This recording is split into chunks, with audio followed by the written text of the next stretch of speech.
Thanks. Good evening and welcome to this remote meeting of Wirral Planning Committee. My name is Stuart Kelly and I'm the chair of the committee. This meeting will be webcast and a record retained on the council website. Can officers confirm that the webcast is on and the sound is okay? Assume so. Yeah, Chair, if I could just ask Mr. Sennett to turn his camera off. Okay.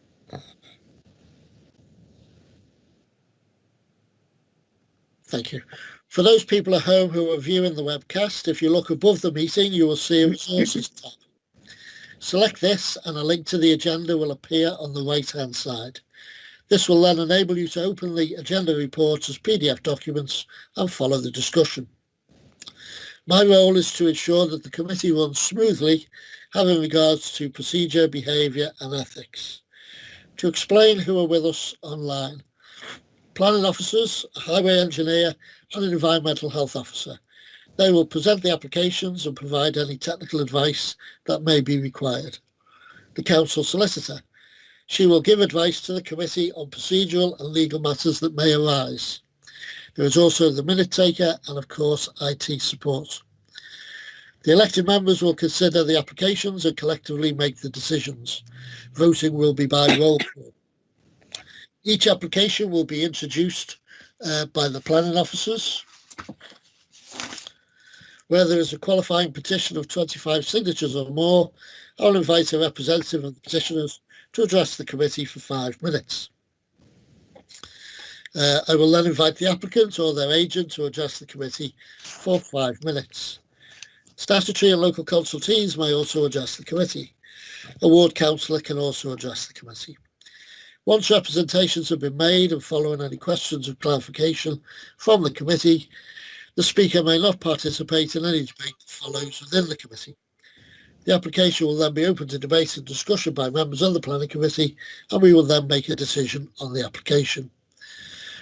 When making decisions, members may only have regard to material planning considerations. It's a matter for each member individually to balance these considerations and to decide what weight to give them. Members will also have regard to local planning policies and to the National Planning Policy Framework and Guidance. Members of the committee must not predetermine any matter that comes to committee for decision. However, it is permissible for committee members to be predisposed towards a particular outcome with regards to an application, provided they don't make up their minds on how to vote before formally considering the application details, listening to the presentations and the full debate at committee. Members must have listened to the debate and considered all the facts before deciding whether or not to move any motion.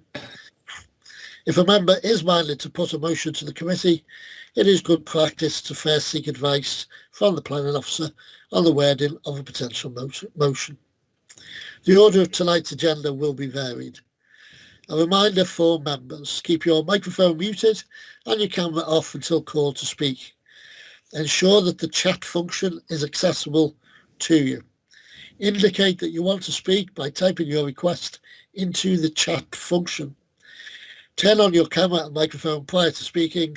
Turn them off again when you have finished. When a vote is taken, the solicitor will call your name. We now need to just check all members are present and their equipment is working correctly. When I call your name, could you turn on your camera and microphone and confirm, please? George Davies. Councillor George Davies. Stuart, thank you. Thank you. Steve Foulkes. Thank you, Chair. All working. Thank you. Samantha Frost. Evening, Chair. All working. Thank you. Andrew Gardner. Hi. Good evening. I finally got time I've heard you properly tonight, but I'll highlight any issues as we go forward. Thank you. Kathy Hodson. Present and correct. Can you hear me all right, Chair? We can hear you, Kathy, and I just want to, whilst you're online, just send the best wishes of all members of this committee to you and your family. What I know is a difficult, stressful time for you. Thanks, Stuart. If I could just say, I don't seem to be able to turn my microphone off. So if I have a little coughing fit, I'll I'll go out of the room. But so I'll try again turning it off, but it doesn't seem to want to. But as long as you know I'm here, thanks. Thank you very much. Mary Jordan. Here, Chair, present and correct. Thanks. Brian Kelly. Councillor Brian Kenny, present. Thank you, Chair. Paul Stewart. Councillor Paul Stewart, present. Thank you. And Alison Wright. Councillor Alison Wright, here. Thank you. Thank you. The agenda order will be varied. Take item 1 first. Item 1 is the minutes of the previous meeting on the 17th of December, just to approve the accuracy of that. And we'll take that as approved unless anybody very quickly types in the chat. They haven't, thank goodness. So we've approved the accuracy of those minutes. Agenda item 2, Members' Code of Conduct, Declaration of Interest. Members of the committee are asked whether they have any personal or prejudicial interests in connection with any application on the agenda, and if so, to declare them and to state the nature of the interest. Okay, no declarations of interest. I've had a request from officers for item 5 on our agenda, land to the rear of 910 Cops Close, Irby, that item is withdrawn. So that item is withdrawn. Sorry, Chair, it's not withdrawn, it's just deferred from this agenda. Okay, that's fine, yeah. It is deferred to a future Yeah, meeting. but the application hasn't been withdrawn. The application hasn't been, just the agenda item, yeah. So Yeah. deferred is the correct terminology. Okay, thanks for that. Given the attendance there, we'll start with agenda item number 4, and then we'll go on to number 3, and then item 6. Is that okay with everyone? So we move now to agenda item number 4, which is Teviot Bank, 6 Cottage Lane, Gayton, and I'll ask the planning officer to introduce that item.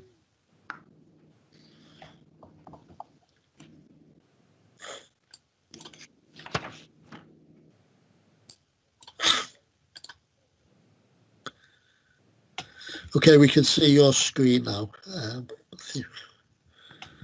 Okay.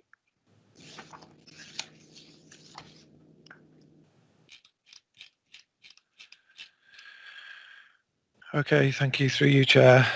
So this is an application that seeks planning permission for the demolition of the existing dwelling and the erection of a single building containing 8 apartments. The plan in front of you at the moment is the existing site plan, and this is the proposed site plan.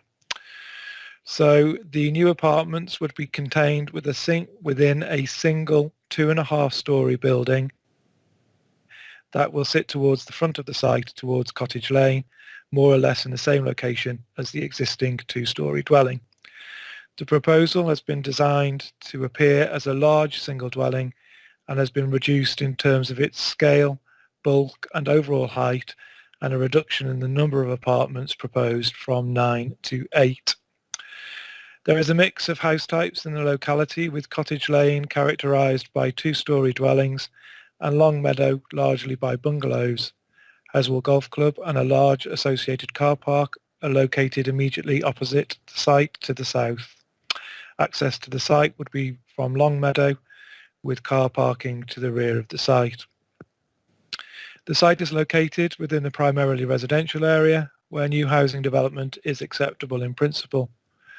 Although the proposed building would have a larger massing than the existing property and surrounding properties, consideration has been had to limit the impact of the proposal by minimising its overall height, with the apartments in the second floor contained within the roof space would have. And as mentioned, the building has also been designed to give the appearance of a single, albeit large, family dwelling.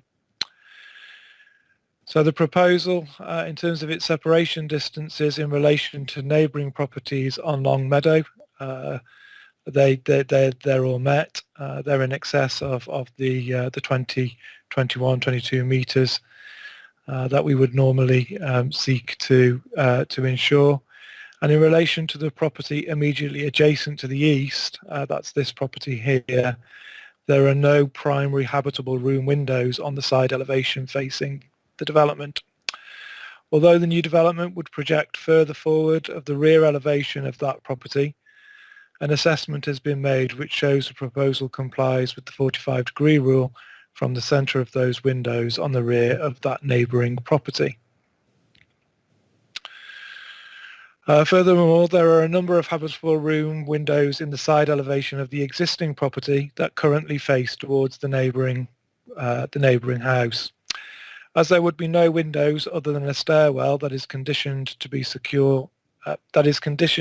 obscurely glazed, it's considered that there would be less overlooking from this part of the site than currently exists.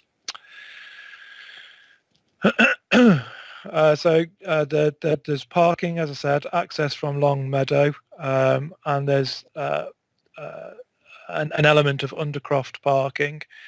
So this site plan shows the amenity space that would sit above some of the car park, and then this site plan shows the element of car parking that would sit under that, which we describe as undercroft. You'll have to bear with me with these plans, I'm afraid, because the megabytes or whatever you call them is so large. So this is the elevation that would face onto to Long Meadow, and again you can see the part of the car park that would be undercroft with the amenity space that would sit above it. I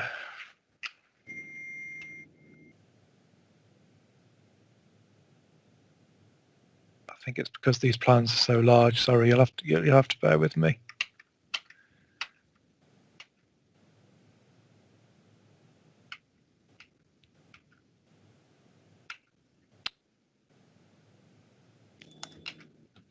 They're not coming through at the moment, but members have got copies of all the plans, so you'll be able to see how I've described it as a large, with the effect of a large single dwelling.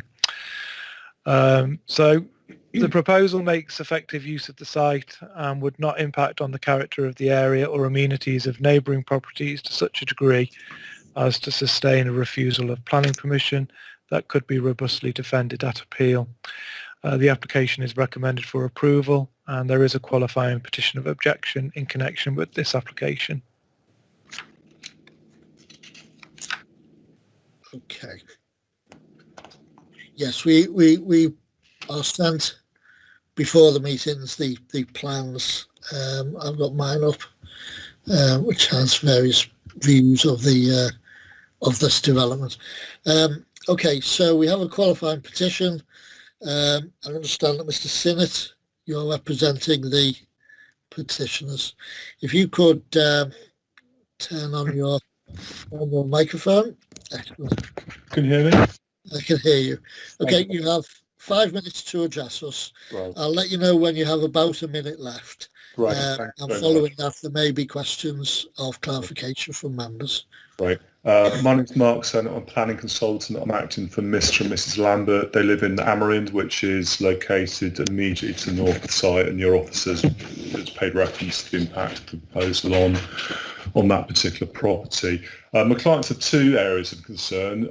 First, relating to the impact on their residential amenities, and secondly, in terms of character of the area. Dealing with the issue of impact on amenities first, they've got concerns relating to overshadowing, noise created to their back garden as a result of the presence of the car park and the activity associated with that, and also the creation of an oppressive feature to their looking out from their living room windows. I think the overshadowing issue is very interesting. The site's located immediately to the south of my client's property. It will result in overshadowing between 11 o'clock in the morning and 4 o'clock in the afternoon, and that will particularly affect the area immediately adjacent to their property, immediately behind their property. My clients have made objections in terms of overshadowing. It's not one that's been picked up in a constraints plan produced by the applicant. It's not referred to in your officer's report, and it's not been referred to in your officer's presentation. And I think it's a serious oversight in that regard, which will cause nuisance to my clients. There are also, say, concerns about noise resulting from traffic associated with the car park, and from the fact when they look out of their living room windows at ground floor level, they'll be confronted with a very large building, a 3-storey building. With regard to the character of the area, this proposes a 3-storey block in an area that's predominantly bungalows. In that sense, it creates an alien feature to the area that's not typical of the area.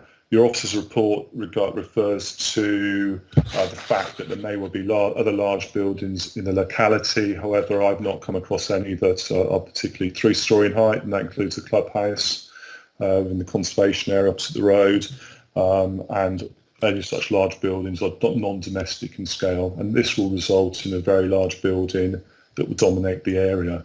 As such, the policy is clearly contrary to policy HS4 of your local plan, that looks for new development to be in character with the area and the scale of the surrounding area, and also policy HS5, which pays particular reference to Gayton, saying new development should be small scale and in keeping with the area. I've looked at the density of development locally. Houses typically comprise bungalows in large plots. The density of development locally is 5 dwellings per hectare. The proposal amounts to some 48 dwellings per hectare. So it's 10 times as dense as what you'd normally expect from the neighbouring properties. And to my mind, that creates something that's very, very out of character and very dominating. Your officer also refers to the building as being akin to a large dwelling. The footprint is 400 square metres. That's 4,500 square feet. That's a very, very large property. It's not a single dwelling. The design is akin to a block of flats, and block of flats aren't typical in the area. They create an alien feature. Those features include incorporating dormers in the roof space, and also the introduction of large balconies. These are features of flats, not domestic buildings. We've also got a large car park to the rear of the property, and that clearly will dominate the local area. So to sum up, we think there are significant concerns about impact on the adjacent residential property, and also it is very, very clear that the proposal will result in a very dominant and alien feature to an area that consists almost primarily or entirely of single dwellings, many of them are bungalows. Thank you very much. Thank you very much for that, and keeping in time. Can I just ask if any members of the committee have any questions of clarifications that they want to put to Mr. Sennett?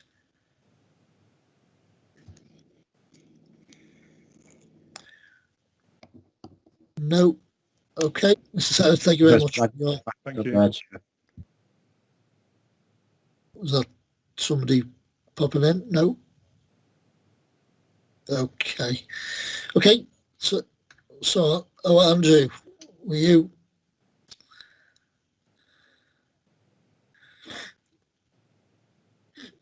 Andrew, if you're attempting to speak to us, you'll have to unmute. That's better, isn't it? Can you hear me now, Chair? I can hear you now. You're a bit jumpy. Not working right. Okay. Do you have a question? Yeah, can you hear me okay, Chair? Just about. Try and put the question and I'll tell you whether we've heard it. Right, okay. Right, okay. Basically, to my knowledge, there are very large.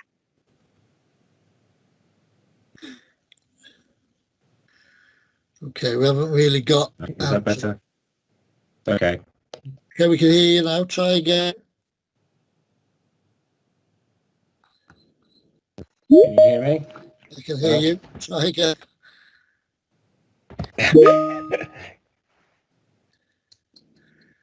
Let's see if the connection's my end. Hello? Andrew, we can hear you, so ask your question and we'll... Right, hang on. Right. Can you hear me now? Andrew, we can hear you. If you try and ask your question, then we'll tell you whether we've heard it all. Right.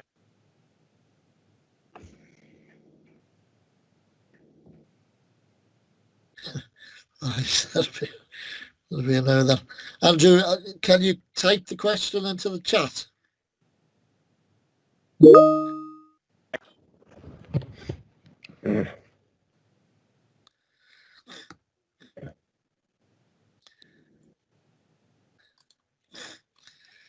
Sorry, Chair. Chair, I'll try beaming back in. I can't ask the question. Okay. When you say beaming back in, does that mean you're popping yourself out and bringing yourself back in again? I'm happy to wait a couple of minutes so you don't miss anything. Okay.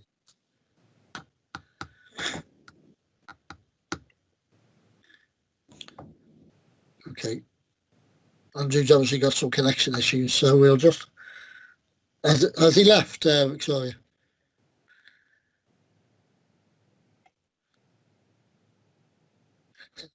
That's okay.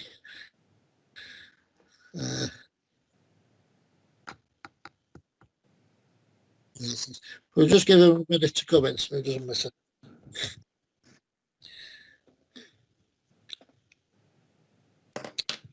See whether the legendary turn it back off. Turn on again.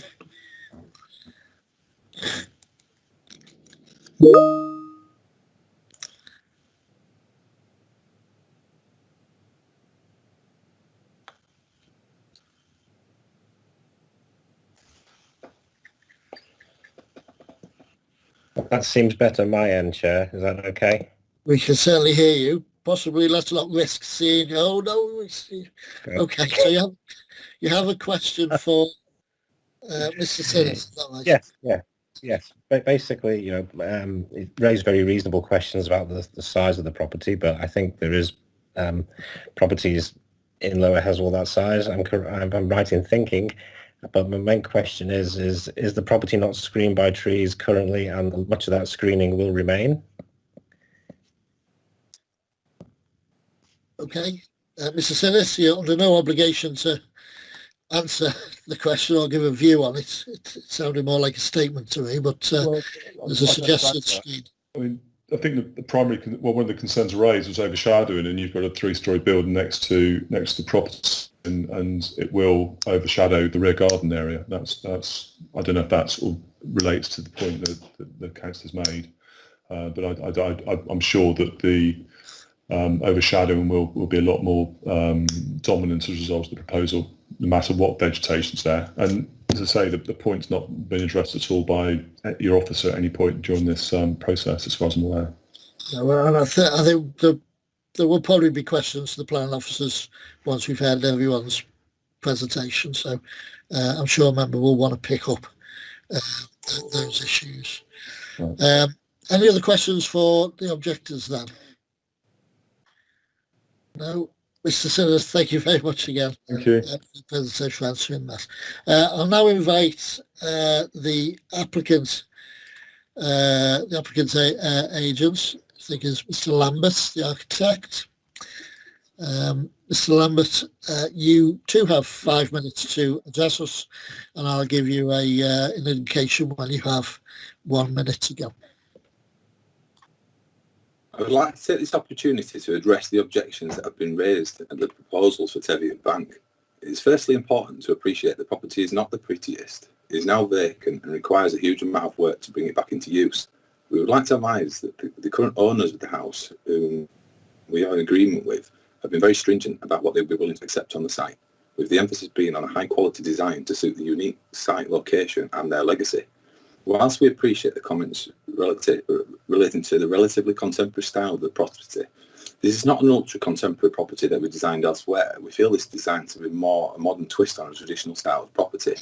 When designing any property, it's of course important to understand the adjacent architectural styles. When reviewing properties in the near vicinity to the site, it'd be fair to state there is no domineering style or even material used, and therefore a property that is of a unique style to the existing houses is more appropriate in this setting. It shouldn't be acceptable to simply replicate something that would not be considered appropriate today.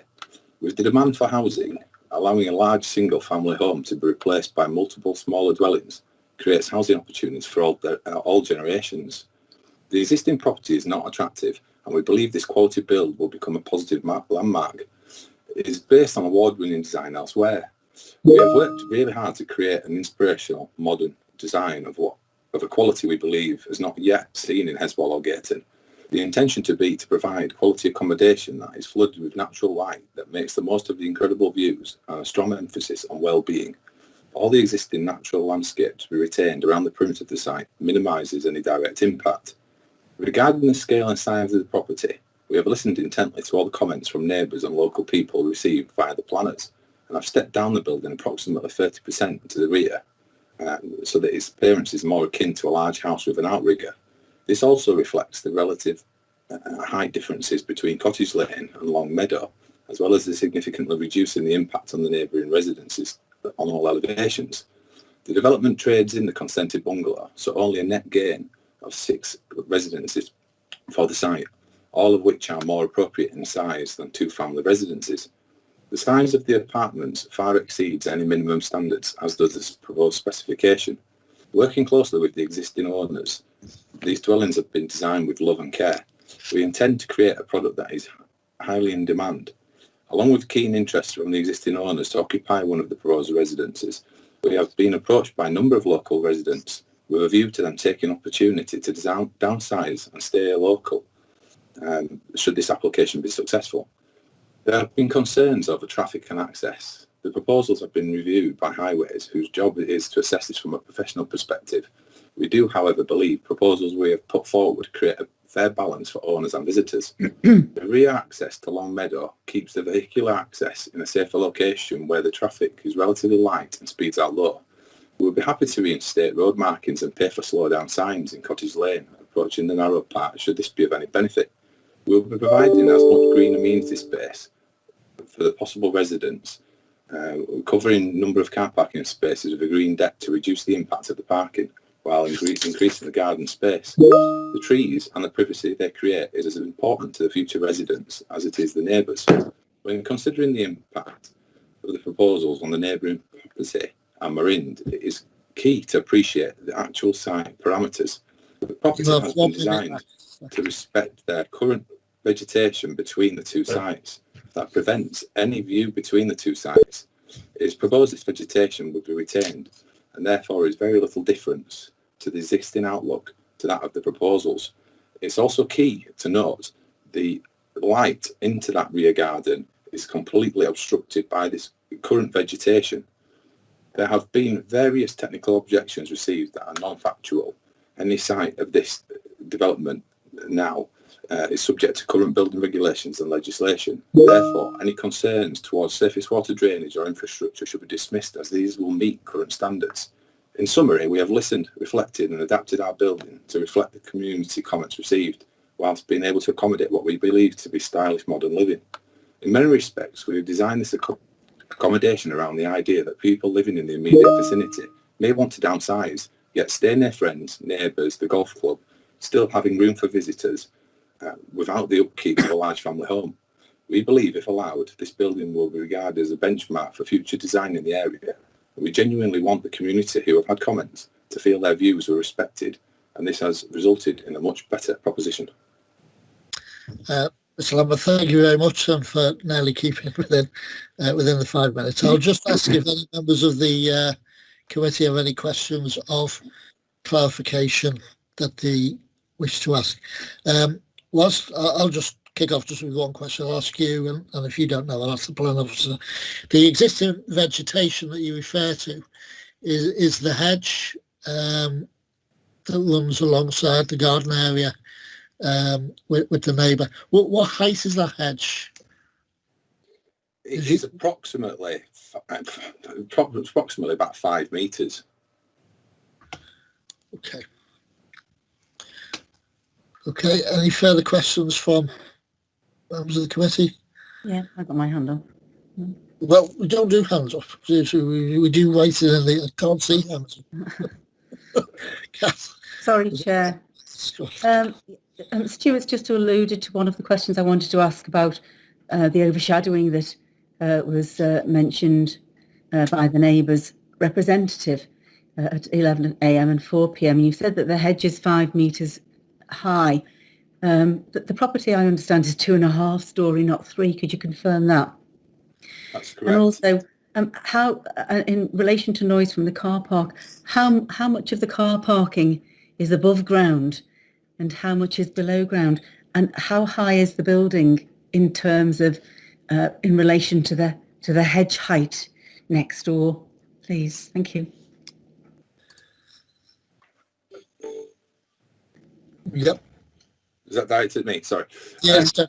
Right. Okay. So the property is obviously higher than the hedge, but it is 2.5 storey, not 3. So essentially, the two lower levels are with sort of, it reflects a sort of a standard property, and the second floor of the building is within the roof space, and it's important to note that the proposals are actually lower in height than the existing dwelling.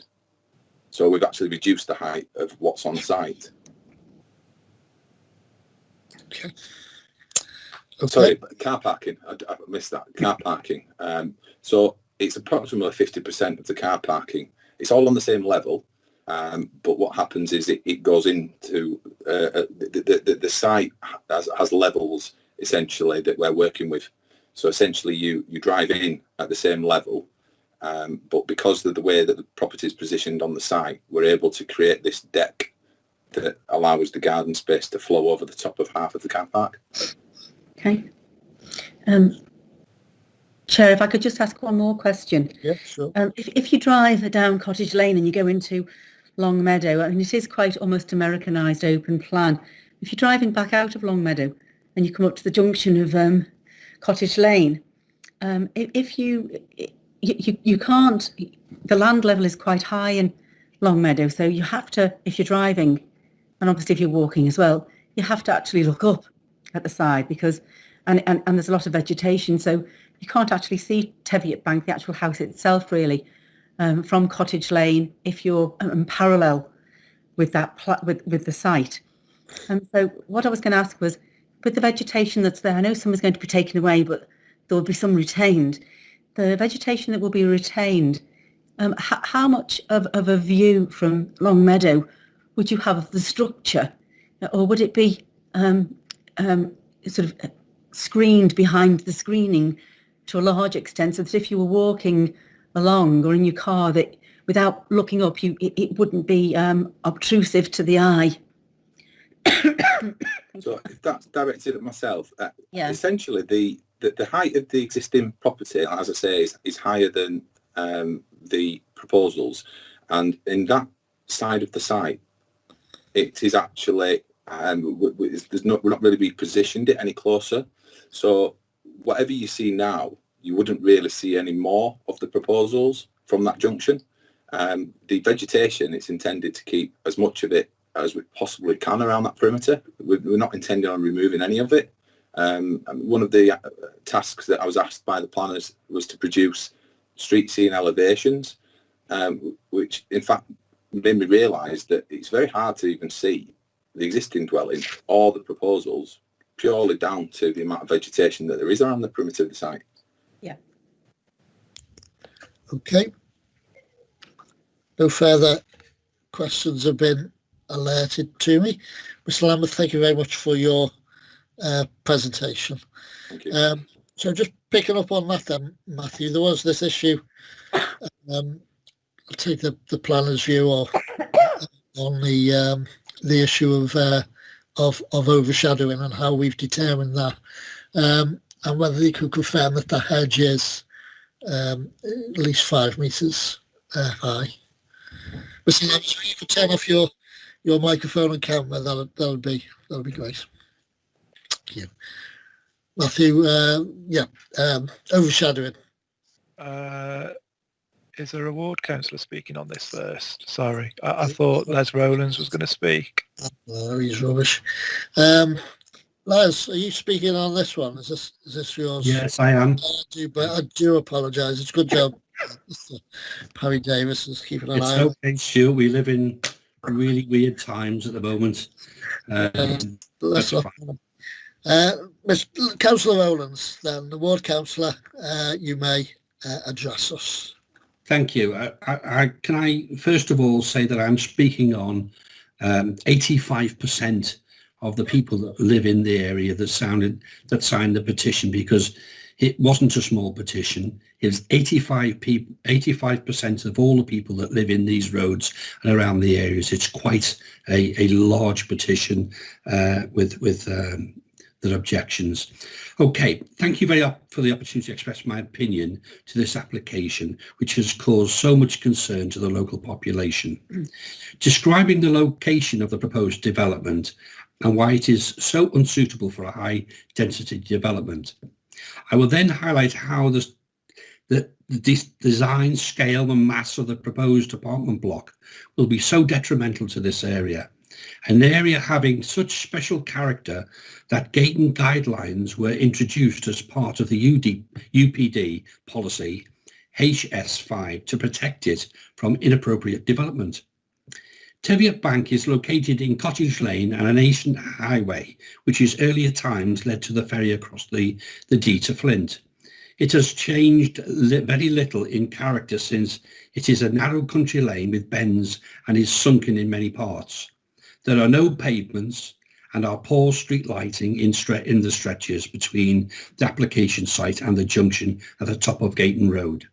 It is a cul-de-sac fed along by Longmeadow, Lilyfield, Cottage Drive West and Cottage Drive East, which branch off it. It's the only route to access shops and all other amenities, which are located a considerable distance away. Over 85% of house occupants living in these roads signed the petition, voting against the proposed development. Please remember, these are people who are most impacted by this application. Why would anybody think this is a good place to locate a high-density housing development? The only close facility is Gayton Primary School. The thought of small children walking along Cottage Lane in dark mornings in poor lit sunken lane with no pavements fills me with dread. The occupants of the development will be forced to use cars to go anywhere, making this a very unsustainable development. Those who know the area will be aware of the very wide visibility displays at the junction of Longmeadow with Cottage Lane, needed due to the blind bends and pinch points in Cottage Lane. The entrance to Teviot Bank from Cottage Lane is between two bends and has extremely poor, almost non-existent sight lines. This entrance will be retained in the proposed development and will be used for visitors and couriers. The idea of providing such a dangerous entrance to those people who do not know the area will introduce unnecessary traffic hazard. I agree with the case officer that the application site is a prominent, elevated and key site. Such a corner location raised 4 metres above Longmeadow deserves a sympathetic design, which is in harmony with its surroundings and enhances the area. This application imposes the opposite. On such a sensitive site, what is proposed? An enormous, huge, brutal structure, which might perhaps look well in the city centre, but is totally alien in a leafy country lane. The footprint is 400 square metres, which is far greater mass than any of the nearby properties, which has already been said is largely bungalows, and larger than any single houses would be. The developer has force-fitted an excessively large number of units into the structure, resulting in a monolith with so many windows and balconies that it looks nothing like a single dwelling. The impact of this huge alien and discordant design is emphasised even more by its proximity to Longmeadow, which consists only of bungalows. Most of the trees surrounding the plot are deciduous trees, and any screening which may exist will be absent for half the year. An appeal inspector very recently upheld the council's refusal of an analogue large apartment block design in an equally sensitive location at Inchbroom in Farhall Road, as he considered it to distract significantly from the overall sense of spaciousness, modest scale and massing that exists in respect of the most other properties in the immediate area. I don't see any difference between this one. The application plot is adjacent to the Gayton Conservation Area, policy CH2, states the development located within adjacent to or otherwise affecting the setting or special character of a conservation area will be permitted where the visual and operational impact of the proposals can be demonstrated to preserve or enhance the distinctive character of the area. The mass, scale and design of the proposed apartment block clearly fails this fundamental test. The case officer states that there are no explicit restrictions under Gayton Guidelines section HS5 for a new flat development within this area, which falls in zone 3 of the guidelines. However, the reality is that no apartments have ever been approved in any of the Gayton zones or even the wider surrounding area. The only exception is Gayton Grange, which was converted to flats immediately following institutionally used during the war. The density of the proposed development computes at about 47 dwellings per hectare, which has already been said, which is enormously higher than the surrounding area of Long Meadow and Lilyfields, which is estimated to be no more than 6. The low density in the surrounding area is reflection of how successfully the intent of the Gayton Guidelines to preserve the special character of this area, very attractive to developers, has been applied. As damaging as the proposed structure will be to the local street scene and the important views looking upon Cottage Lane towards the conservation area, the impact on the local neighbour in Cottage Lane living in the house Amerind will be devastating. Mr. Lambert has enjoyed the use of his property for many years. The design of Teviot Bank is such that it currently has no impact on his enjoyment of his The design of Teviot Bank is such that it has impact on his enjoyment of his property. The single-storey garage in Teviot Bank separates the core of the two properties. The dormer roof of the elevating facing Amerind starts at garage height and is steeply inclined away to provide a good sense of separation between the two existing properties. I believe the case officer has miscalculated the distance of the existing dormer window in this roof when he states it's only 5 metres away from Amerind.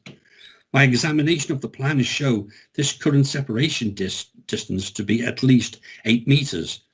Mr. Lambert now faces the prospect of having a blank and completely vertical elevation, almost 9 metres high, only 4 metres away from the side of his house.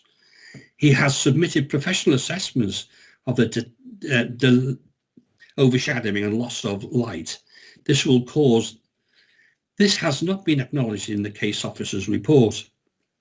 In summary, approval of this application would be the first apartment development allowed in the area of Gayton, an area considered to have such special character that specific guidelines were established to protect it. The unrealistic density being sought dictates a mass, scale and design for the proposal which is far higher than the location can accommodate. It would inflict irreparable damage to the neighbourhood, including to the adjacent conservation area. The only access lane to the site is totally unsuited for pedestrian use, and the location is so distant from facilities that approval of the application will result in unsustainable development. The impact on the neighbour is devastating. The case officer has ignored his professionally generated input on loss of light and overshadowing. For these reasons, I urge you to refuse this application. Thank you, Chair. Thanks for that, Les. Is there any questions that members might wish to put to your councillor?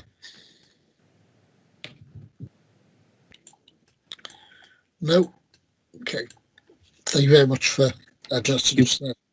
You're welcome. Okay, so we return to questions or comments. So I was just just begun to ask the planning officers about, let me plan back up, about the potential issue of overshadowing of the garden area of the neighbouring house by the new development, and whether that had in fact been taken into account by the case officer. Matthew, can you come back on that? Yeah, thank you, through you, Chair. I mean, if I may, I'm going to share my screen again, because I've managed to get up some of the plans that I wanted to talk to separately to see if this will work. So just bear with me a second.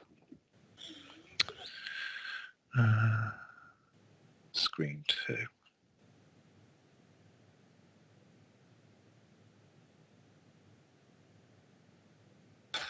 Okay, yeah, we can see Google Earth, I think. Yeah, okay. So you can see the hedge that runs along the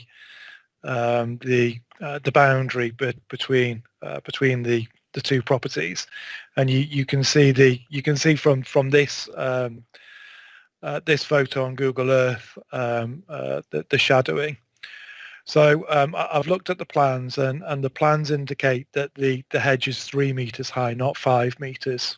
And when I've looked at the street scene, I think it's more akin to 3 meters. I mean, when somebody said 5 meters, I did think that was rather high, but it is 3 meters. If I can just show you this. Yeah, so hopefully this is now showing, which I wasn't able to get before. Is that showing? Yeah.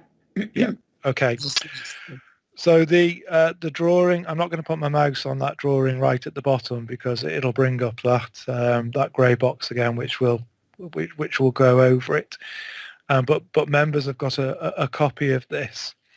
So the house, the new apartment block, you can see that, and you can see that the ridge of that is lower than the property that is adjacent to it. So that's the 2-story house that sits next to it. That is the main area of concern. The next drawing up, so the third one down, that's the same drawing, but without the treescape, which is to be retained. And then again, the top ones are. It shows a relationship between the existing property and the neighbour. And then if I show you this one, so this is in relation to the bungalow on Long Meadow, which is shown on the left of the screen here. This is the existing house, and then this is the proposed bungalow. I'm going to get the site plan back up. I'm going to use this one. I mean, I think the objector or the representative speaking on behalf of the petition and Councillor Rowland says that there's been no reference to overshadowing and impact on the neighbour. And I would have to quite strongly disagree with that, because members will have heard me reference the 45-degree rule, which is how we assess impact in terms of overshadowing and impact on windows. And in fact, paragraphs 3.91 right down to 3.9.6 in the agenda report, there's a whole section on amenity, which more or less details the impact on this property here.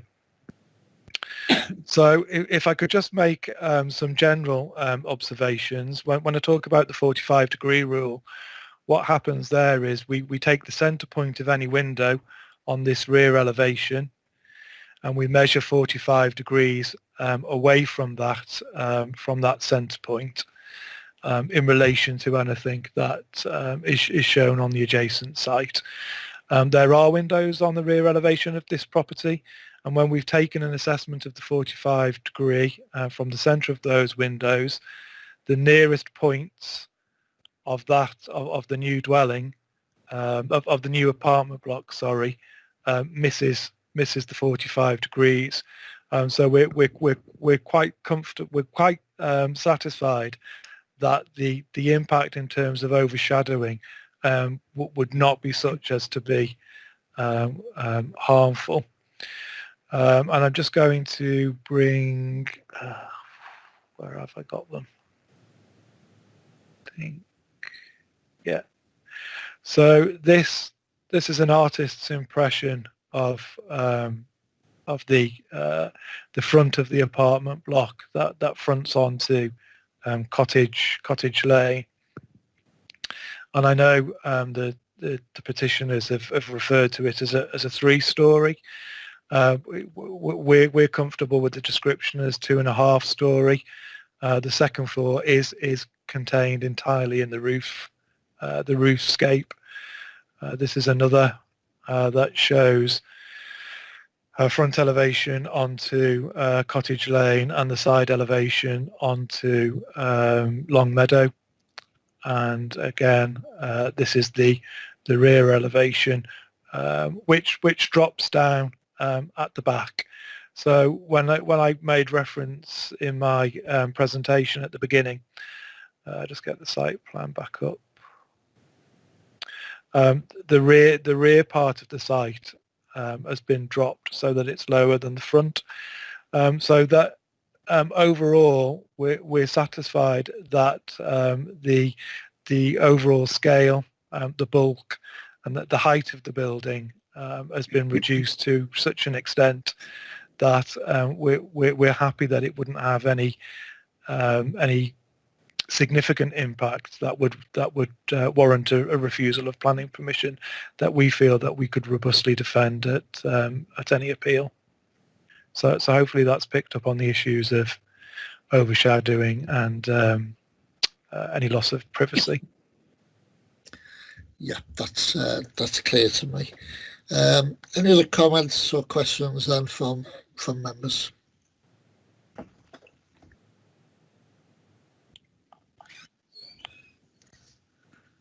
No. I'll stop sharing this screen. Steve. Steve Foulkes. Yeah. Thanks, Chair, and thanks for everyone's contributions. I mean, it's been a full hour of detailed interrogation of this application. I think we have to go back to some of the basics of material considerations for the site. It is a residential area. There's no material issue that I could see that would prevent development. Now, I know traditionally they are single family dwellings. However, I think some consideration has been taken to mitigate that, and we heard from the planning officer that it's been scaled down. It looks an interesting design, and again, design is certainly an issue that people can have their own personal opinions on. Taking it, or it is a bigger site. It's bigger, but it's certainly not higher, and that's been proven by the officers that the actual height is so the domination or the dominance issue is mitigated. That the fact that it is, and again, depending on what side of the argument you want to be on, you use flowery language. It's 3-storey. Those who might think who are defending the application, it's 2.5-storey. The actual measurement of the height is unequivocal, and it is lower than the original building that's on the site. So I think we have to take it in context as well, that we're being told that we want to go brownfield first, and we're also being told that will be backed up by a degree of intensification in certain areas, and I think all areas may be affected by intensification.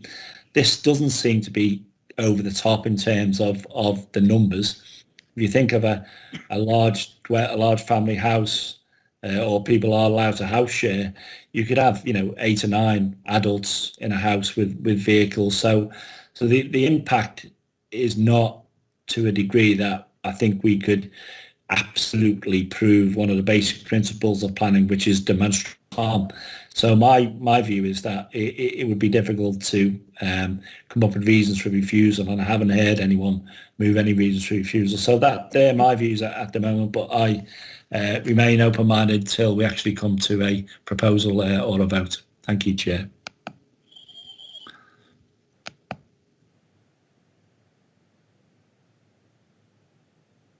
You're calling me that in then, Chair? Yeah. You're in the case. Yeah, it's interesting to listen to the arguments for and against from the developer and the neighbours representative. Obviously, I know the area well. I live there. If you go down Well Lane is a narrow lane and it's very leafy, and there are houses of different descriptions and sizes. There's quite a lot of building going on at the moment down Well Lane. On the left-hand side, going down towards Cottage Lane, there are 2 bungalows being remodelled with a similar glass frontage peak design to this one.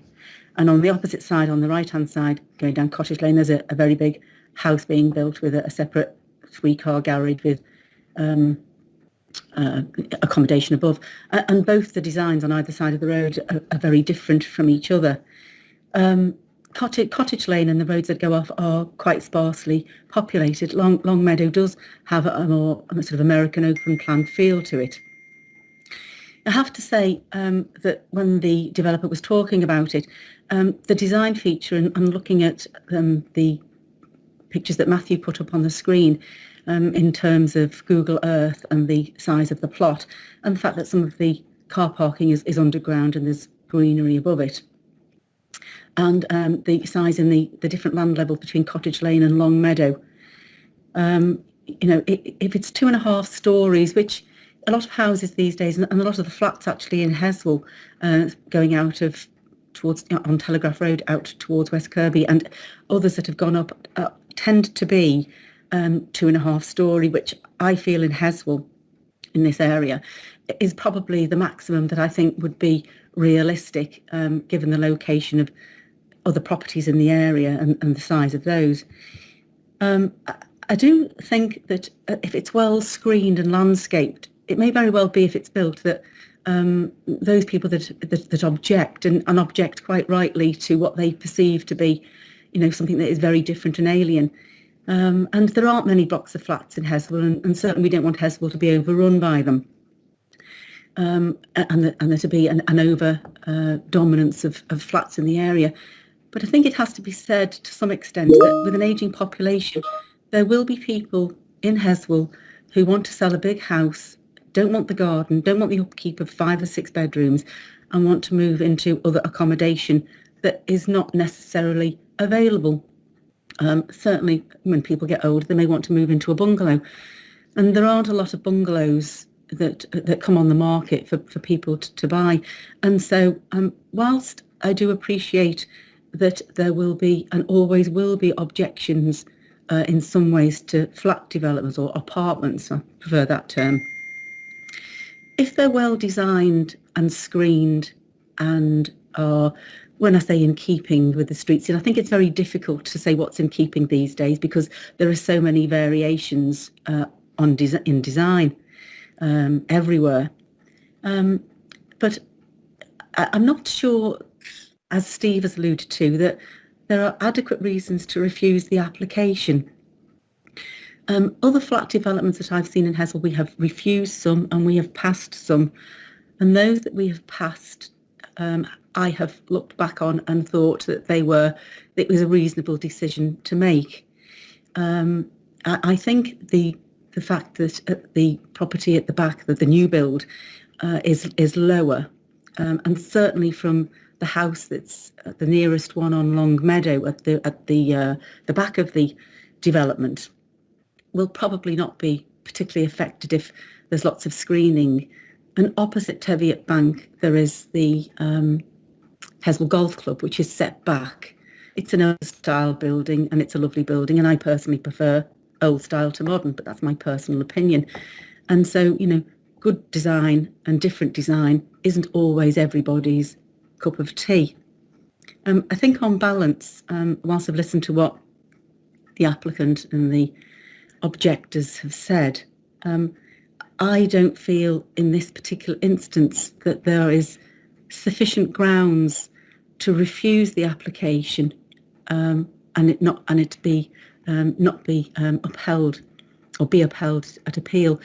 Certainly, I know in the planning history in 2014 there was a planning application to build another property, and it may very well be that if this was not approved, that somewhere along the line there would be maybe 2 or 3 houses that come up for some kind of planning on this land, and then you wonder whether or not 2 or 3 properties on the land separated will be more visually impactful on Longmeadow and Cottage Lane than this particular development. So whilst I understand all the arguments for those that don't like it, I don't think in planning terms there is sufficient reason to refuse.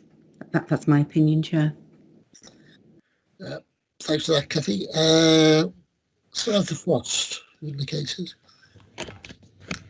Thanks, Chair. Just some brief comments for me. I thought it was really interesting debate, as Councillor Foulkes said, and I was really keen to hear quite polarised and different views.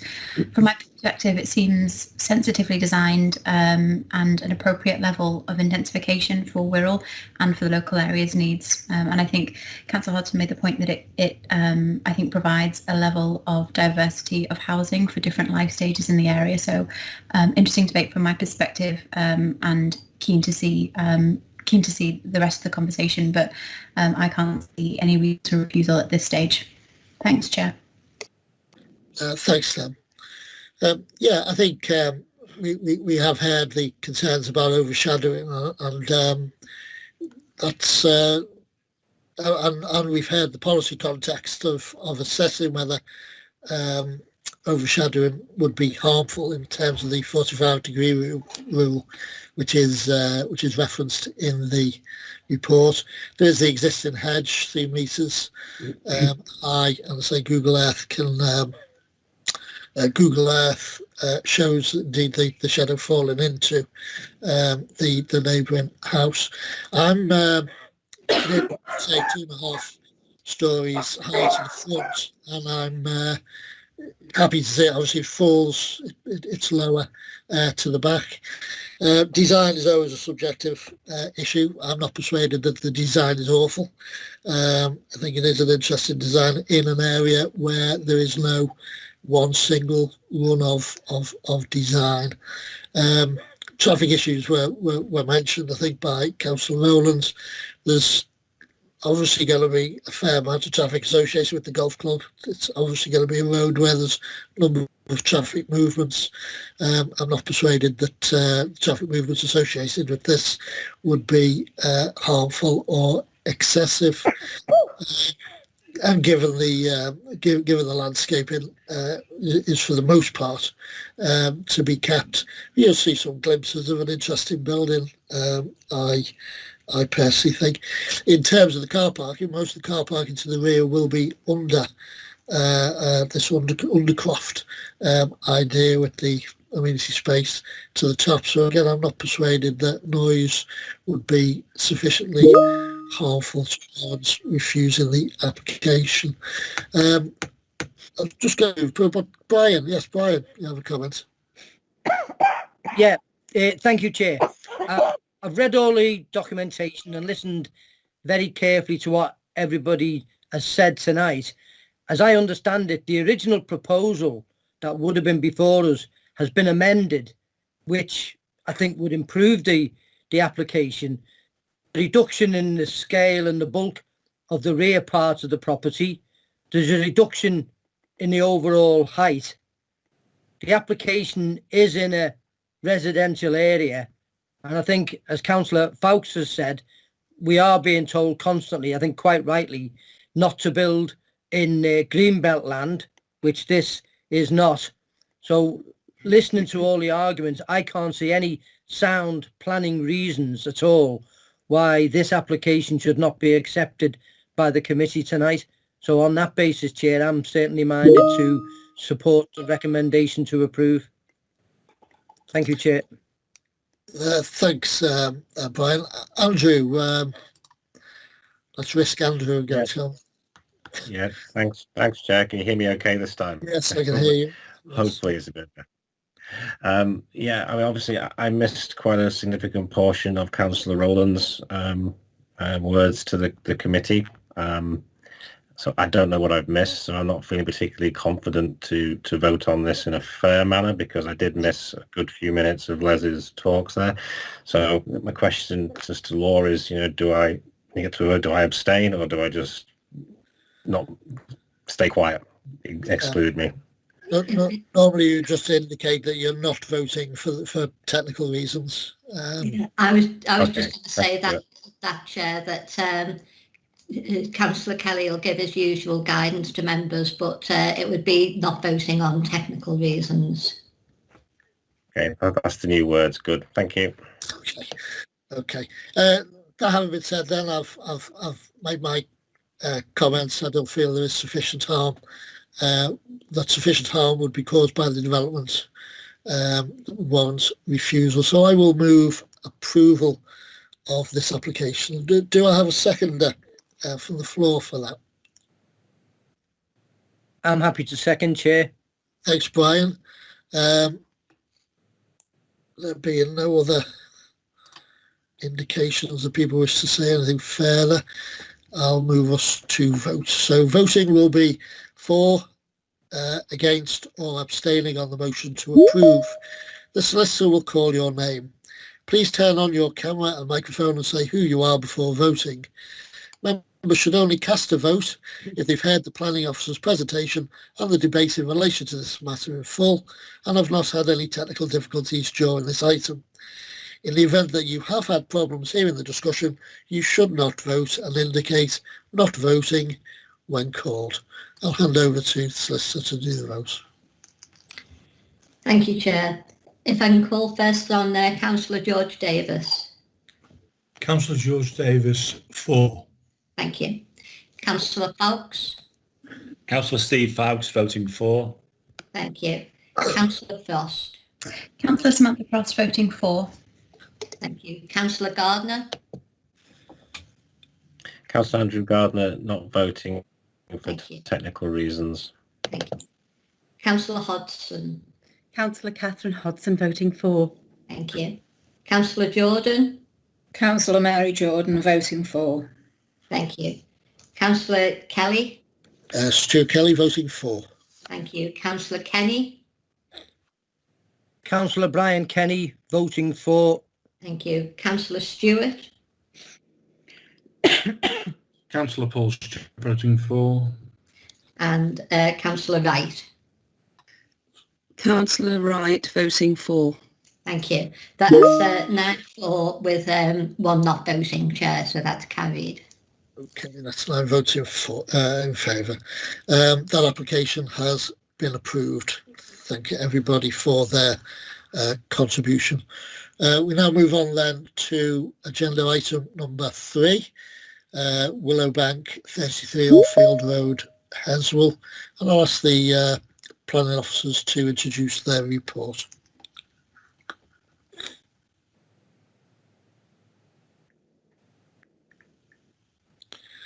Just ask Andrew to turn his camera off.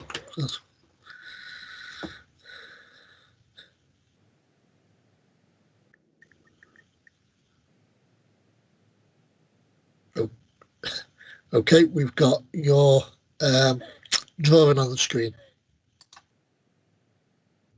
Okay, thank you through you, Chair. So planning permission is sought for the erection of 3 detached dwellings to the rear of 33 Oldfield Road, accessed by a private driveway.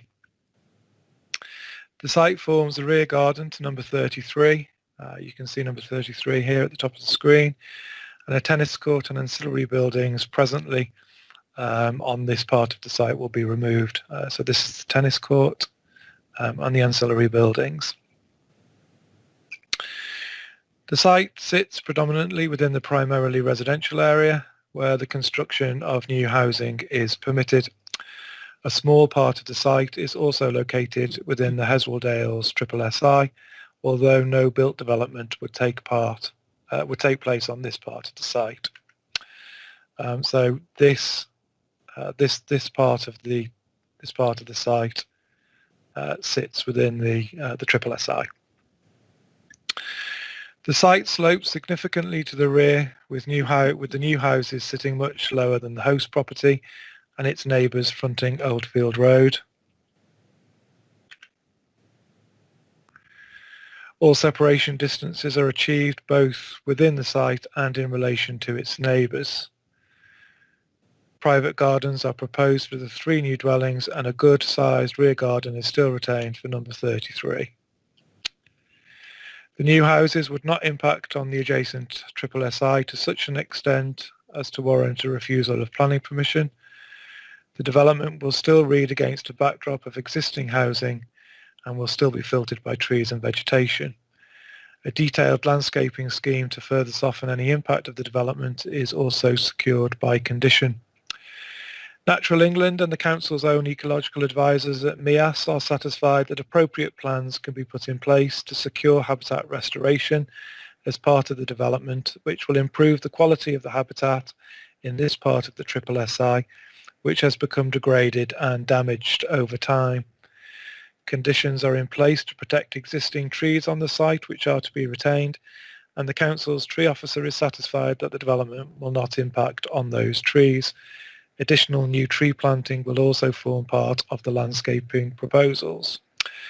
Conditions are also in place that remove all permitted development rights for the new dwellings, including extensions, hard surfaces, gates, fences and other means of enclosure, together with any detached buildings within the site to ensure the amenities of the surrounding area can be further safeguarded. The application is recommended for approval and there is no petition in connection with this application. Okay, no petition. I think we have the applicants, however, with us. That would be Helen Rains. Helen, would you like to speak to us? Helen? Yes, please. Yeah. Okay, you have 5 minutes then to my name is Helen and I work for Shack Architecture as the applicant's agent on this scheme. I've been working at Shack for over 3 years now, with a large proportion of work focusing on residential development within the local area, including several conservation sites and listed buildings. 33 Oldfield Road comprises a single dwelling in a very substantial plot of almost 4 acres. Half is private gardens and half is privately owned SSSI status dale land with no public access. The background of the development is that the current house is set in large gardens which are becoming unmanageable. Agents have advised that there is little or no demand for large properties in extensive grounds due to the burden of significant maintenance. This is evident from the failure to achieve a sale following marketing of the property since 2016. However, clearly, there's a strong demand for new built houses with lower maintenance costs within existing residential areas. This application is the culmination of over 2 years' consultations between ourselves, the owners, a number of specialist consultants, the planning officer and Natural England. At pre-application stage, a 5-house scheme was prepared for the site, which we felt met planning policy in terms of interface distances and amenity space, but after review with the planning officer, the scheme was reduced to 3 houses to be more in keeping with the housing density on this side of Oldfield Road and allow more separation from the SSSI. The consultation process has been positive, with the guidance and recommendations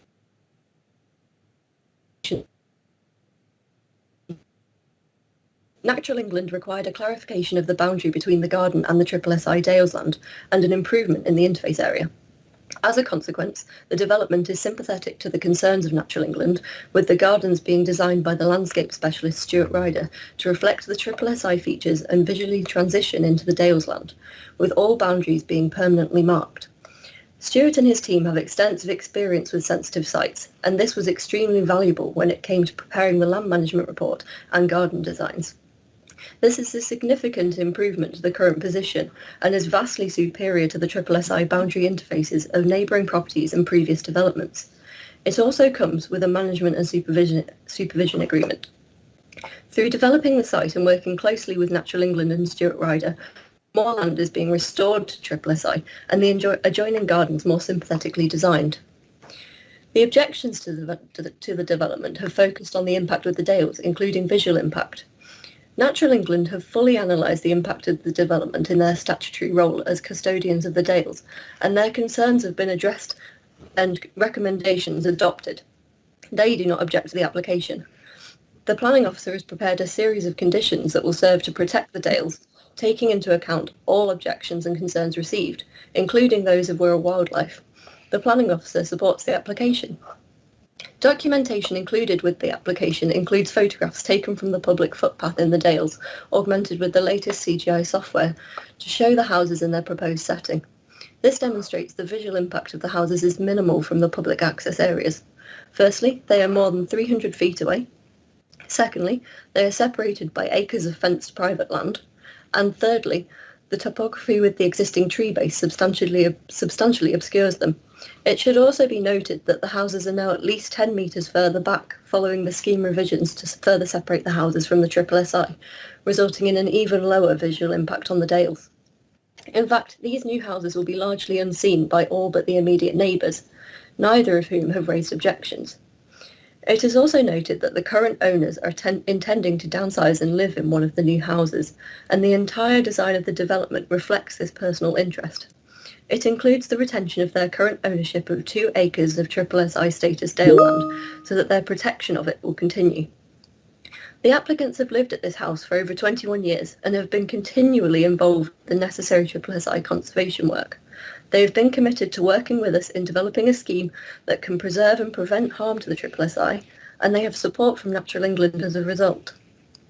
In summary, this development delivers 3 new, modern, energy-efficient houses with good amenity space, utilising existing residential land, with no detrimental impact on the character and density of existing housing in the road.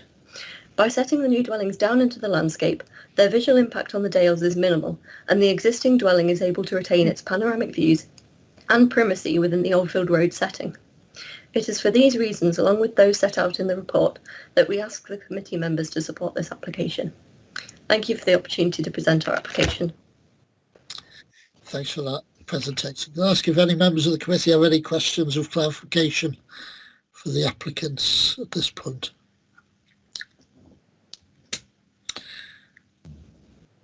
Nobody indicating? Excellent. Thank you very much for that presentation. Chair, before you open it up, can I just, I don't know what's wrong with the system tonight, but it hasn't enabled me to show some of the drawings that I wanted to show to the committee, so I've opened them separately. If I could just show them so that members can see them. I'll just quickly explain them. Screen 2. So hopefully this is showing up on your screen now. Yeah. So this is a contextual elevation which we asked the architects to put together. So this would be looking at the site from the SSI. So these are the 3 houses that would sit behind the landscaping and the treescape that would screen the development from view with the SSI. And this is the existing house. So this is number 33, Oldfield Road. And if I can show you this, you can see how there's quite significant differences in the land levels. So this here is Oldfield Road. This is number 33. And the site slopes down to the Dales with the new houses that are shown here.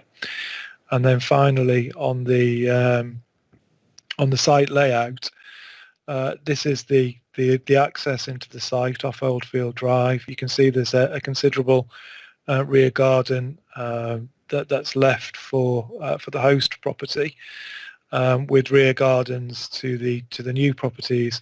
And this is the boundary, the dotted line. This is the boundary of the SSI.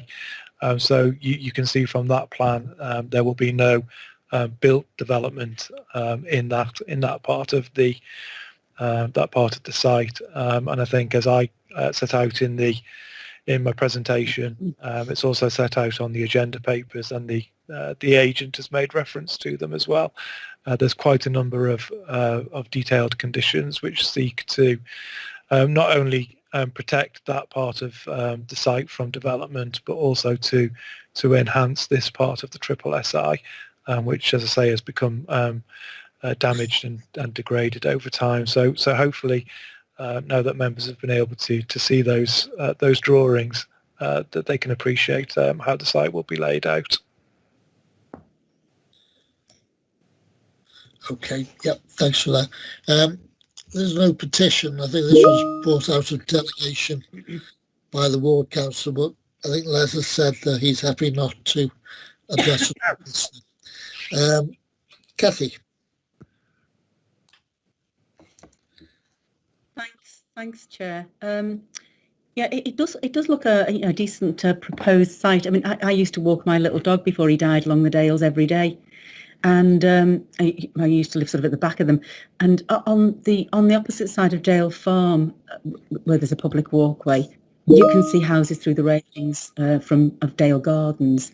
And so I think these three properties on the other side of Dale Farm, this particular property that's having the development in the back garden, I've never been aware of being able to see that one from the Dales. But there are other houses along Oldfield Road that you can see from the Dales through the trees. And I know part of this area, that part of the SSI that Matthew was talking about, that is part of the garden, there has been a lot of it that has degraded, and trees that have blown down in the wind and still there, and not particularly visually pleasant. Well, it's not pleasant, but it's not that nice. That I think this particular development will probably enhance it rather than take anything away. And I don't think these three properties would in any way be detrimental to people's enjoyment of the Dales overall. So I don't have any objection to this application at all. And if nobody wants to say anything to the contrary, I'll move approval. Thanks. Chair, you're on mute. Thanks, Kathy. I'll take that as moving approval. Steve has indicated, so I'll bring Steve Foulkes in to make a comment. Yeah, thanks, Chair. I did always attempt to visit all the sites. I'm not sure whether that's technically allowed under, mind you, if Boris can ride his bike 7 miles from home, I'm sure I can go visiting sites.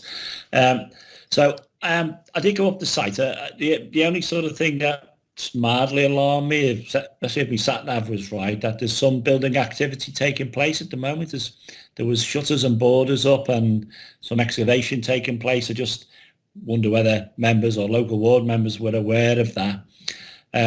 But having looked at it, the two issues that I raised clearly or raised problems for me was the interaction with the SSI, and we've had expert advice from those bodies who know best and our own planning officers that is not jeopardised in any way, so I'm happy with that. And the other one was about the issue of density, and although along Oldfield Road the sites are larger and look different to what this site would look, if you compare that with the other side, then it's not that much of a mismatch. So I was reassured on that. So just to let you know that there seemed to be some building activity taking place when I went up there. But that aside, if there's been a formal move of it, I'm more than happy to formally second Kath and sort of move it forward on that way. So if that's okay, Chair. That's perfectly okay. I'll just wait to see if anybody else wishes to make a contribution to it. Nobody in the chat. Yeah, as has been said, the main concern I think we ought to have regard for is the interaction with the SSI site. The report is quite clear, particularly in section 3.11, about biodiversity and the Heswall Dales area. It lays out the issues Natural England has had and the work that has been done with Natural England to get them to lift their holding objection. The report also indicates that there will be net increase in the likes of heather cover, some figures there given in the report. I'm satisfied that there will be no harmful impact on that important site within Heswall. Nobody has indicated they wish to say anything else. We have a motion to approve from Kath, seconded by Steve. So we could probably move towards voting.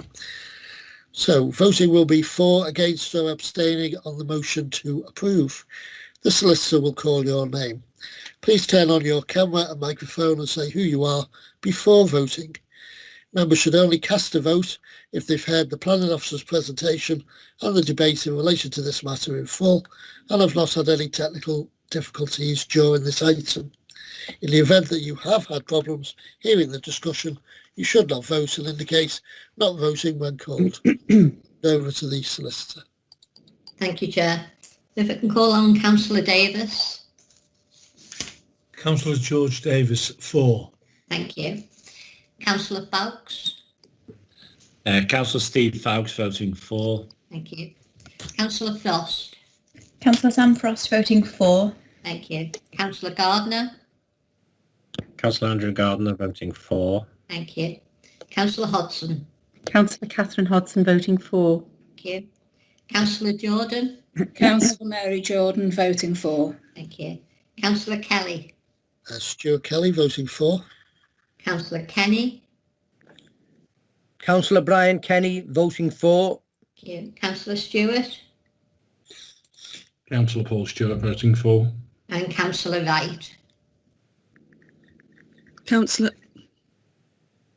Alison Wright voting for. Thank you. That's unanimous, Chair. Thank you. That application has been approved. We now move on then to agenda item number 6, which is Millhouse, Blakely Road, Raby Mere, and I'll ask the plan officers to introduce their report, please. Chair, sorry, could I just ask Councillor Gardner to turn off his camera? He's not on my screen, but... It's off on my screen. So it's on my screen, I can see him. Okay. Yeah, it is. Double check your camera there. I think he's stuck. Is he? No, my camera's definitely off here. Yeah. You know, your mouth isn't moving actually on the That's screen. on. That's off.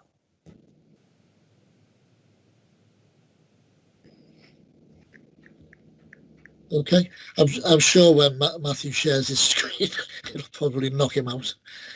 Anyway, so... if he can hold his face that still, he could make a few bucks, couldn't he, you know? Play good. Okay, yes, we can see your screen now, Matthew.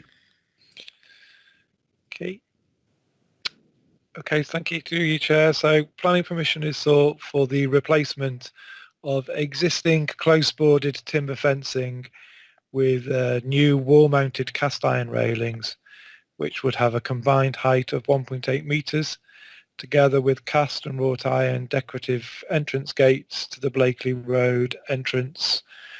So you can see the extent, this blue line, this would be the extent of the new railings, and then the entrance gates would be here. The application is retrospective and is a resubmission of an application refused by committee in January last year. So at present, the site is enclosed by a 2.4 metres high close-boarded fence, and planning committee refused the retention of that fence in January last year. There is a historic permission on that site, an extant permission for a 1.5 metres close-boarded fence. And following committee's refusal last year, an enforcement notice was served to require the reduction in the height of the fence to the 1.5 metres that is subject to the historic consent. But this application has been made as an alternative to that requirement.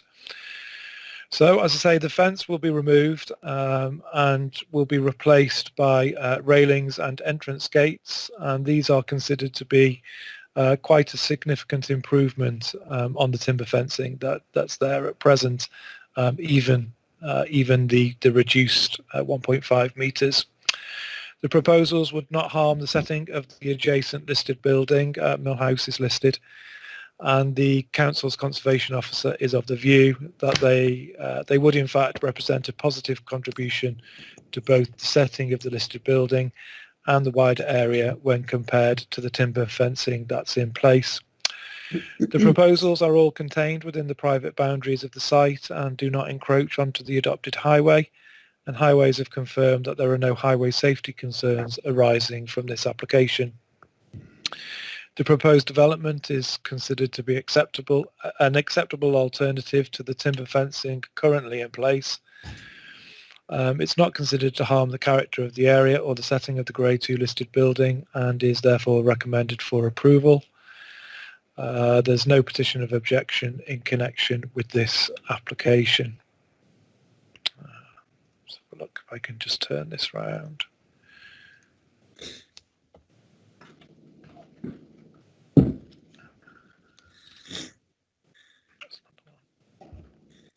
So we'll be upside down. So that these are the replacement gates, as I say, will be cast and wrought iron decorative gates that will replace the timber gates that are there at present, and then the wall with the wrought iron railings that will sit on top of that at a height of 1.8 metres. Will run around the boundary of the site.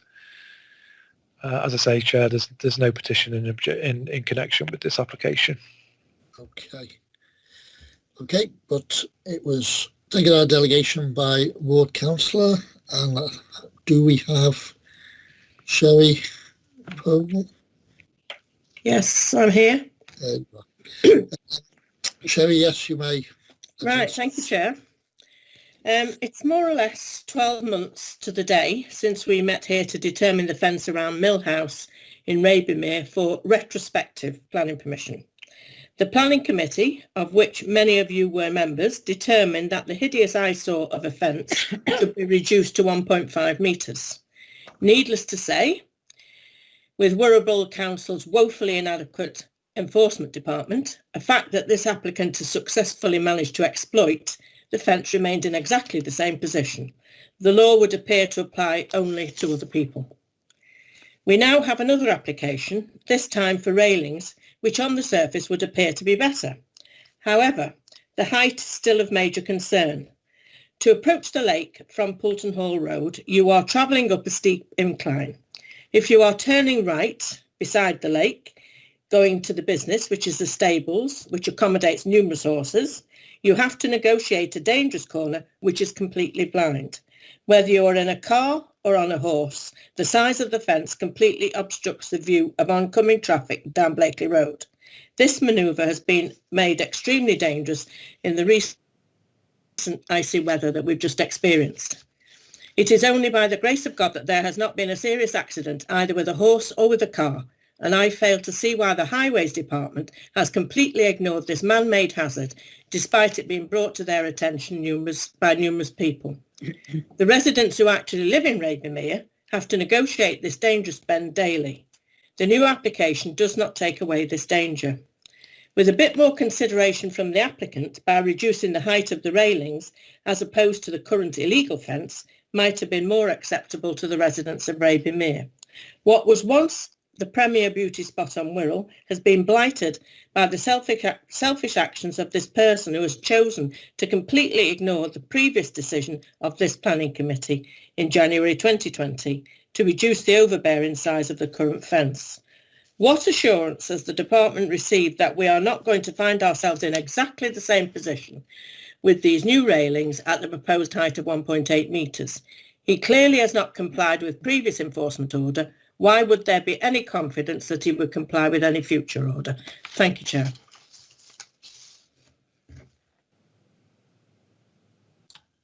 Any members have any questions for the ward councillor? No, then we'll open up for comment or questions or debate.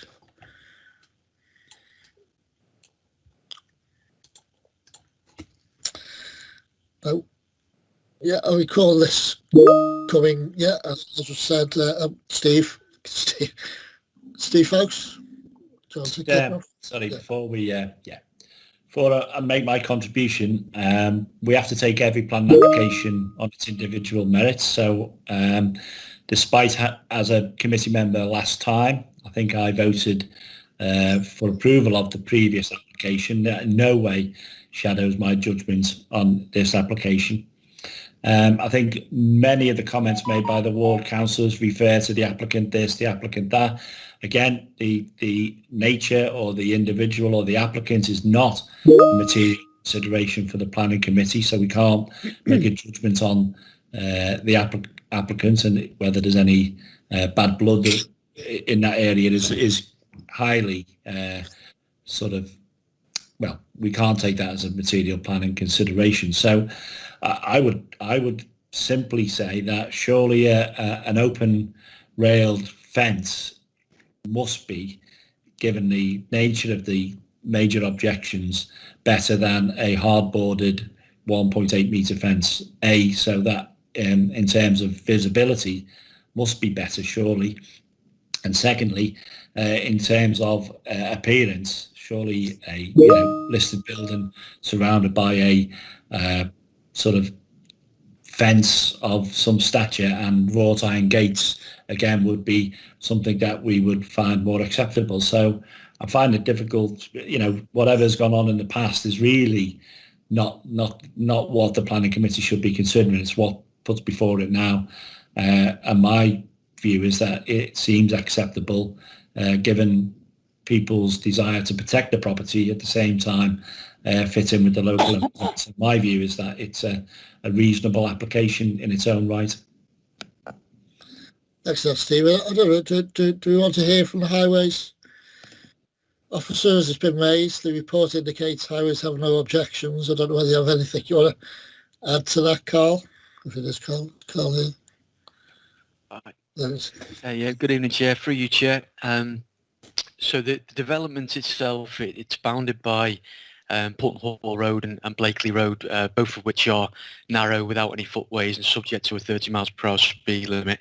Whilst I do appreciate that the new fence is substantially different from the old post and rail, previously the level of growth of trees and shrubs meant that forward visibility was in any case significantly restricted.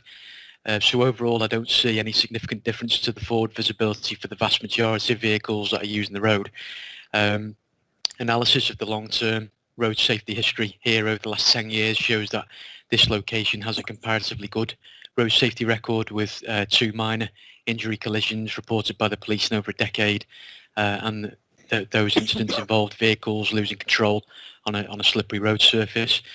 I don't consider that the fence is a particular hazard above and beyond the original layout. In the vicinity there are other bends on the highway of much worse forward visibility.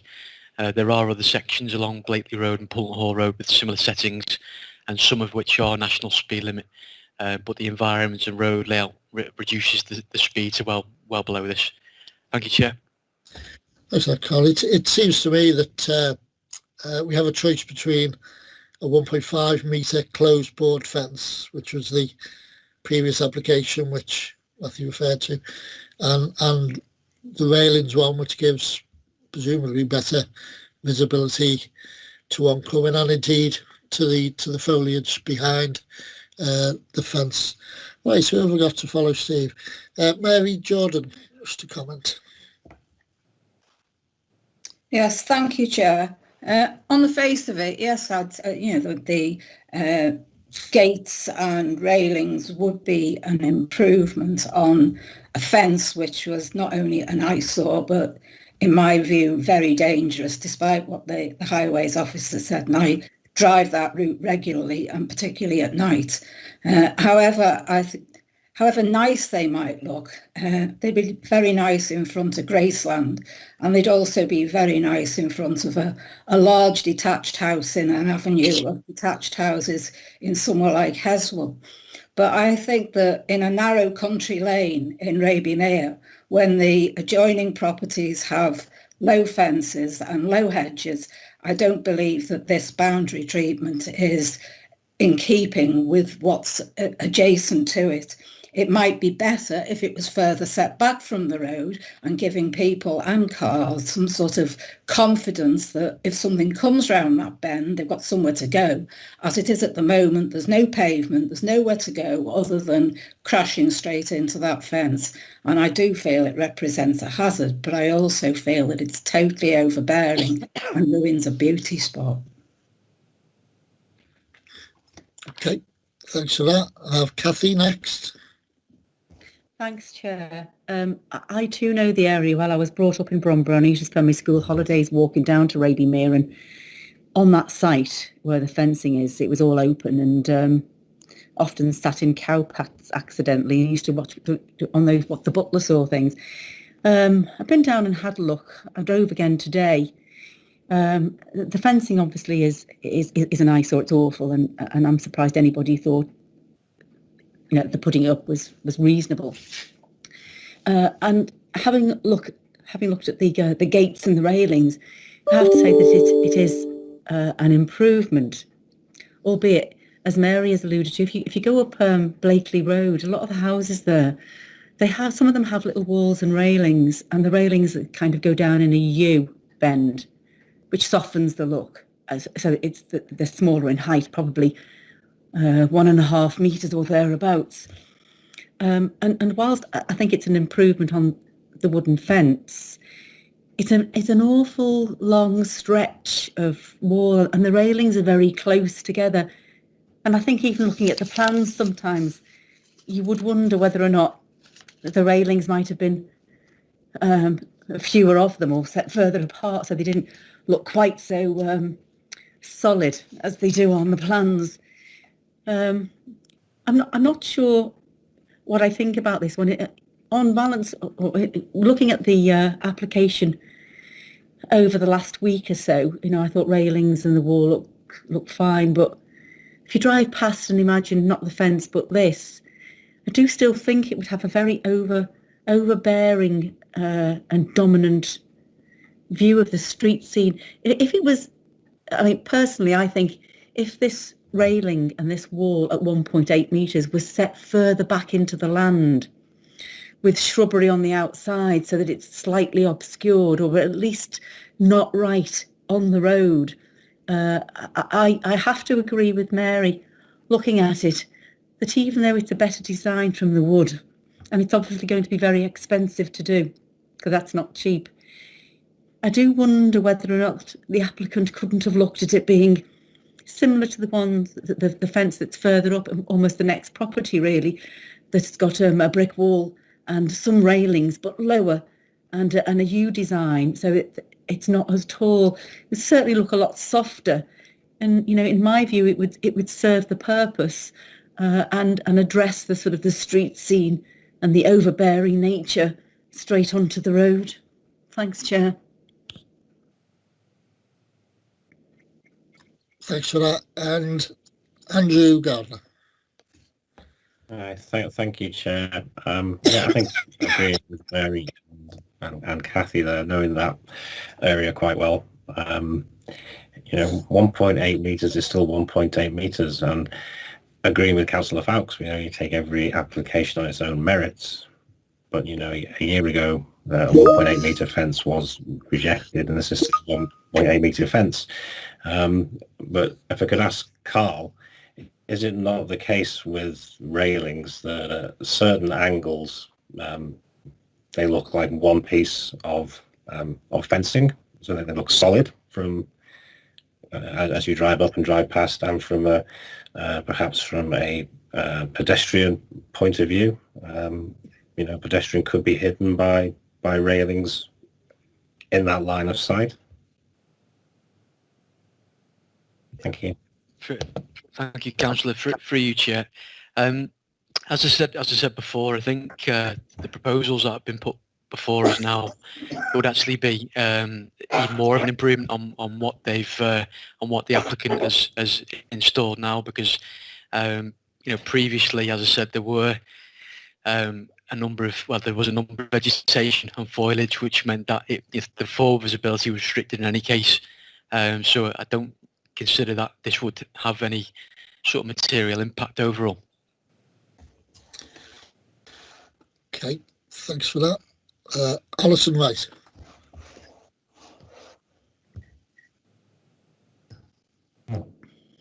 Hello, yes, thank you, Chair.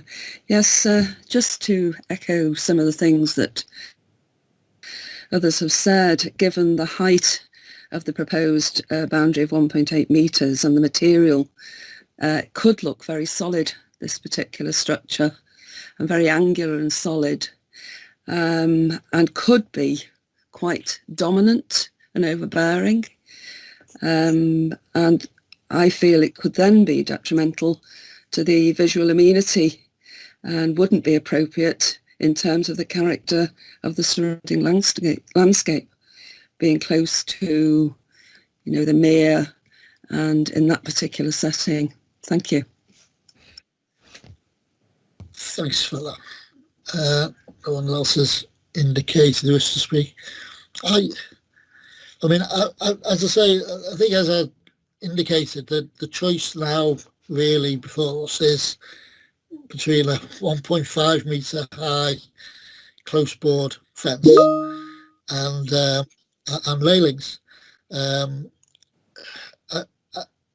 I agree with Carl's point, that the highways point, that visibility is in general quite difficult because of the foliage, but nobody's arguing for chopping the trees down. Though there was a suggestion if we move the whole thing back a metre or two, it would look an awful lot better, but that's where the trees are, so I'm not sure how that would be doable. I think that over time, once it goes in, obviously they'll probably have to trim back some trees, foliage to put it in, but then the trees will grow towards it, won't it? And you will see more of the greenery than you would with a 1.5 close board fence, which is effectively what suggestion ought to be there. I get the impression maybe the objectors would much prefer the fence that used to be there, the picket fence, the really small metre high one. But as we've been told, there is permission for a 1.5 metre high one in place. So that's effectively the choice. A 1.5 metre high close board fence or railings that would give, in my view, more of an appealing look through the gaps. I don't accept the argument that it would look solid in any way, not once the trees have matured to join the fence. I have Kathy with a comment. I'll take Kathy first, then I'll come back to you, Mary, because I think you want to put some words in front of us for our refusal. Kathy, can we take you then first? Yeah, thanks, Chair. This one for me is a bit of a dilemma, because I do think that the plans that are here before us are an improvement on the fence. So I just wanted to be clear with Matthew before I vote. The options now are this, or the fence at the moment will come down and the applicant can put a 1.5 metre anything he likes up because he doesn't need planning permission for 1.5 metres. And the chances are, if that's the case, that he might put a fence up similar to what's already there, which I think is horrible. So are the alternatives tonight this, or the applicant can put 1.5 metre ordinary close board, featherboard fence up? Could you just answer that for me, please, Matthew? Thanks. Yeah, so thank you through you, Chair. So as I mentioned in the presentation, there is a permission in place that goes back some years for the erection of a 1.5 metre close boarded fence. That fence was not erected, and at some point along time, a 2.4 metre high fence has been erected. So there's permitted development that members will be aware of. You can erect anything up to 1 metre in height adjacent to a highway without needing planning permission, and I think more than that would need consent. What we're faced with here is actually the reduction of the existing fence to 1.5 metres. That's what's required by the enforcement notice. It's a reduction of the 2.4 metres down to 1.5 metres. So really the start decision for members is that a 1.5 metre close boarded fence, or the 1.8 metre wall and railings, which is a difference of 30 centimetres in height. But obviously not as solid as the fence would be. Hopefully that answers your question, Councillor. Yeah, just sort of on from that. Tonight then, the option is refuse this one or accept it, recommend it for approval. Is there an option C that we condition that this proposal is fine, but at 1.5 metres? No, you have to make a decision on what's in front of you tonight. Okay. So the only option is this at 1.8 or a wooden fence at 1.5? That's the reality of the situation, yeah. Yeah, okay. Thanks, Matthew. Thanks for that, Kathy. Okay, Mary, you want to put some words for refusal in front of us? I do, and it's basically, I mean, I sort of go along with what Kathy said there. I would be quite happy to accept this fence at 1.5, and certainly if it was moved back off the road. I'm not against the boundary treatments. I'm just, I have a problem with the boundary treatments at this height being so dominant in comparison with other properties.